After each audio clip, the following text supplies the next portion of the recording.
8 grade अभ्यास पुस्तिका Sanskrit class 8 की जो अपनी पाठ्य पुस्तक है उसका आज हम चैप्टर नंबर 2 द्वितीय पाठ कालज्ञो बरामीर में जितने क्वेश्चन आंसर बनते हैं उन्हें हल करेंगे। द्वितीय पाठ कालज्ञो बरामीर। ज्योतिष शास्त्र को वेद पुरुष का नेत्र माना जाता है या माना गया है। ये पाठ का सार दिया है, आप इसे पढ़ लेना। हम ज़्यादा टाइम वेस्ट किए हुए सीधे अपने क्वेश्चन नंबर 1 पर चलते हैं। प्रश्न 1, रिक्त स्थान दिया हुआ है, इसमें आपको रिक्त स्थान को भरना है। मंत्र द्रष्टारा, तो मंत्र द्रष्टारा कौन होता है? ऋषय। चलते हैं अगले नेक्स्ट क्वेश्चन नंबर 2, कालगणना कस्मिन् शास्त्रे। जो काल गणना की समय चक्र की गणना की जाती है वो किस में की जाती है? इसका सही आंसर होगा ए ज्योतिष शास्त्रे। क्वेश्चन नंबर 3, निर्देश यहाँ पर दिया हुआ है। एक पदेन उत्तर लिखे थे, आपको एक पद में उत्तर लिखना है। बरामीरः कुत्र गत्वा खगोल शास्त्रम पठितवान। बरामीर खगोल शास्त्र पढ़ने के लिए कहाँ पर गए थे? इसका जो राइट आंसर होगा पाटलिपुत्र नगरम। कहाँ का पर गए थे? पाटलिपुत्र। अगला क्वेश्चन नंबर 4, कपित्थम ग्राम कुत्र अस्ति। कपित्थ जो ग्राम है वो कहाँ पर स्थित है? उज्जैन्या, अर्थात उज्जैन के अंतर्गत स्थित है।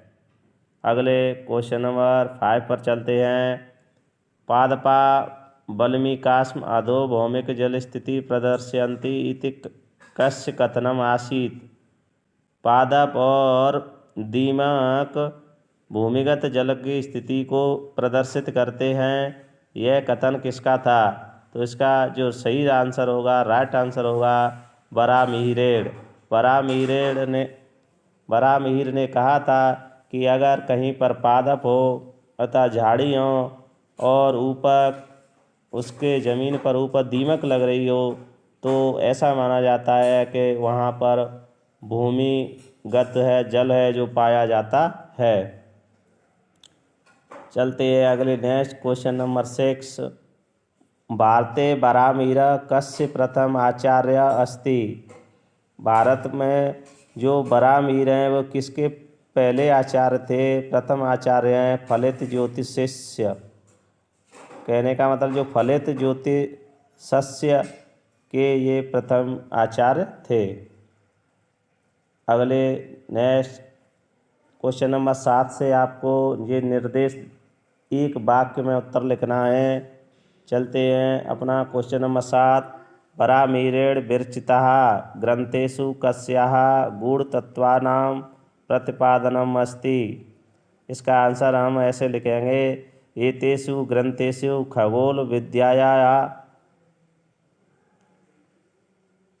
गूढ़तत्त्वानां प्रतिपादनम् अस्ति।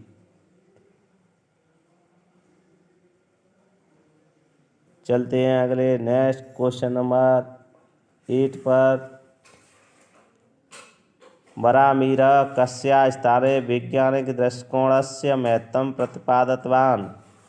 इसका आंसर होगा बरामीर ने वैज्ञानिक दृष्टिकोण को कहाँ पर प्रतिपादित किया? बरामीर गतानुगतिकतायाः स्थाने वैज्ञानिक दृष्टिकोणस्य महत्वं प्रतिपादितवान्।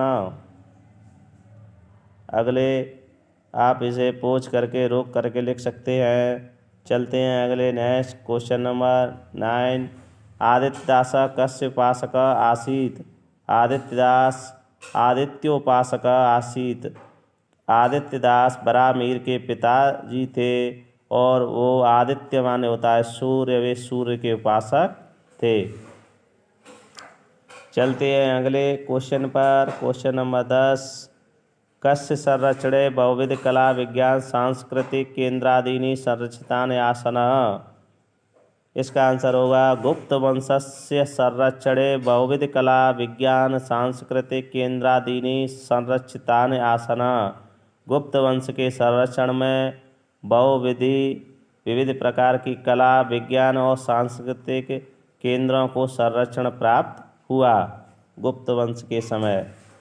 चलते हैं अगले क्वेश्चन नंबर 11। दीर्घ उत्तरी, आपको दीर्घ उत्तर लिखना है।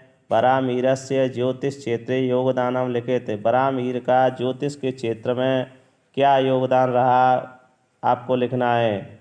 इसका आंसर होगा भारते फलित ज्योतिषस्य प्रथम आचार्य बरामीर अस्ति। भारत में फलित ज्योतिष के प्रथम आचार्य बरामीर थे। एस एव सर्वप्रथम प्रतिपादितवान, इन्होंने सबसे पहले प्रतिपादित किया कि चंद्रमा का प्रकाश स्वकीय नास्ति, चंद्रमा का स्वयं का प्रकाश नहीं होता, अपितु स सूर्यस्य प्रकाशेन प्रकाशते, यह सूर्य के प्रकाश से प्रकाशित होता है। आप इस तरह लिख सकते हैं पूछ करके। चलते हैं अगले नेक्स्ट क्वेश्चन नंबर 12।